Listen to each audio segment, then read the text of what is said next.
Hello and welcome back to our Photoshop tutorials with VIPtutorials.com. In this particular lesson we're going to talk about playing around with light and shadow techniques in photographs or portraits. Just for this lesson I prepared a sample model that I got that photo actually from Stock Exchange, and in this photo, and a lot of portraits are that way. You can see there's a couple of problems. The background obviously is showing up, and it's not really interesting.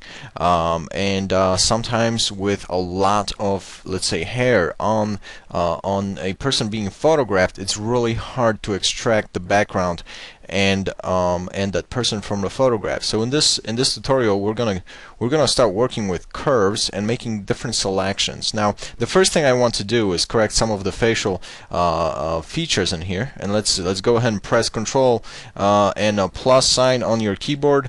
You can basically get any type of photo you want to work with. This one is slightly lower quality, that's why we see the pixelation, but let's remove these parts where we have little problems on the face. So let's go ahead and use patch tool, and we're gonna start removing some of these pimples or moles that are on the model's face, just to make it a little bit better. The best way to work with your patch tool is to make a selection around the area that you want to remove, and holding down your left mouse key, drag away, and you're gonna see how that area is gonna get basically turned and matched with the color that you want to apply. So one more time, selection, drag away, and now we can basically see that we're getting pretty decent results. Once you're happy with your corrections, you can there's one more right here, so we're gonna make a selection around that. Click on that selection, holding down your left mouse key, drag away. Okay, let's do one more right on this side, and this looks pretty good. Now let's go ahead and apply some of the shadow techniques that I previously mentioned. So in order to do that, we're going to use a lasso tool, and we're going to actually follow the contour of our model's body and the hair. So as you can see, I did use the line to sort of follow these curves, and that's where we were going to apply our light effect or shadow effect in this case.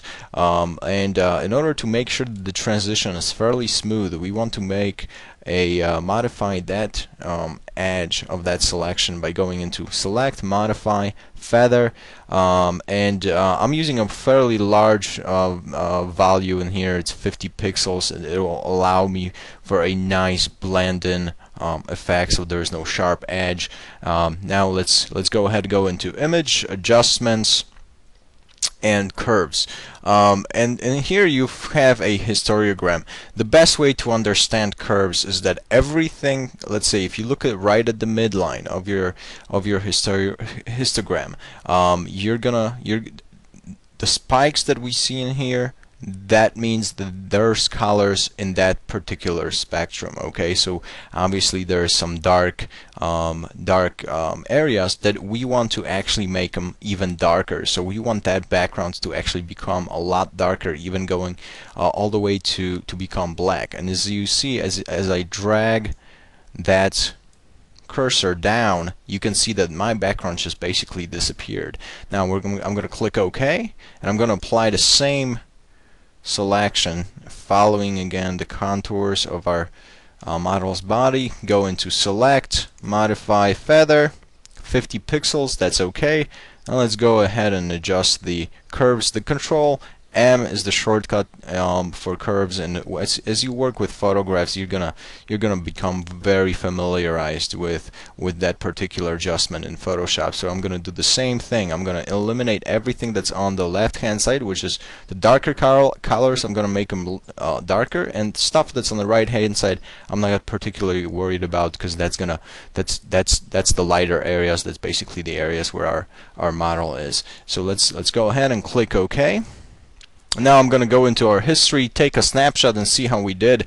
This is the before, and this one is after the adjustment. So you can see that I've added a lot of sort of dramatic effect, or that shadow effect behind that model. But at the same time, what we could do, we can also go ahead and actually select parts of the face and the model's body to go ahead and actually do the same thing. We're going to actually adjust the feather one more time and go into Image, Adjustments, and Curves. Okay, now at this point what I want to do is bring in those lighter areas. So we're in the light spectrum. There is not much going on here, but I want to make it a little bit more darker. So it's going to be a lot more sort of subdued look of our model. It's going to be sort of a shading effect right on the left hand side of her face. And as we move that cursor down, if we go all the way to the right, you can see that basically the model disappears right in there, just because everything turns, we lose all of the colors that are in the histogram. And if we go to the left, we're gonna brighten up that area. So let's just go ahead and apply that shadow effect, and let's click OK. Now let's see how we did with the snapshot one more time. And this is before and after adding that dramatic shadow. Now, interesting thing is you can start playing around with the brushes and start bringing in the colors of the eyes, let's say, and making them stand out a little bit more. So let's use a regular brush tool. Let's change the blending mode to color dodge, and we're going to use the opacity for this one of, let's say, 10%. And now let's use a brush that's got a really soft edge. So right click on your screen when you have the brush tool selected. For this particular one, I'm gonna see if, let's say, 13 pixel is a pretty good size. And now since our model's eyes were green, I'm gonna actually stick to that spectrum, and I'm gonna actually make them stand out a little bit more. So we can actually zoom in a little bit and go ahead and click on the iris a couple of times. And now let's see how that works. We're gonna actually dodge that color and bring that color back out of the photograph. So these eyes are gonna become a lot brighter. They're gonna stand out a lot more from the photo. And now let's take another snapshot. Let's scroll up and see the difference. As you can see, the eyes are starting to pop up. We can do the same thing with the area of the lips. We'll make them a little bit darker. So let's go into reddish spectrum, sort of burgundy red. Click OK, and let's change the blending mode of our brush to color burn. And now let's go ahead and make those lips a little bit darker. So let's see how that works here.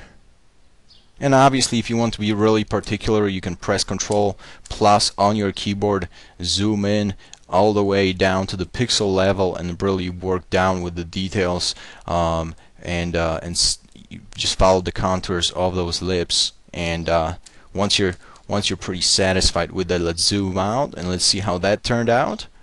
Now, obviously, we can also adjust the brightness and contrast of the entire photo. So we can go into Image, Adjustments, Brightness and Contrast, and let's go ahead and bring in a little bit of brightness in, and let's increase the contrast just a slight tiny little bit. So let's see how that works out. Now there's obviously a part where we have the shoulder on the right hand side kind of sticking out of the photograph. We can apply another selection right here and actually make this area a little bit darker, so that the face itself stands out from the photo. So let's select that. Let's go into Modify, Feather, same deal, 50 pixels, going into Image, Adjustments, Curves one more time, and we're gonna drop that the lightness of that area way down. So let's decrease that all the way down.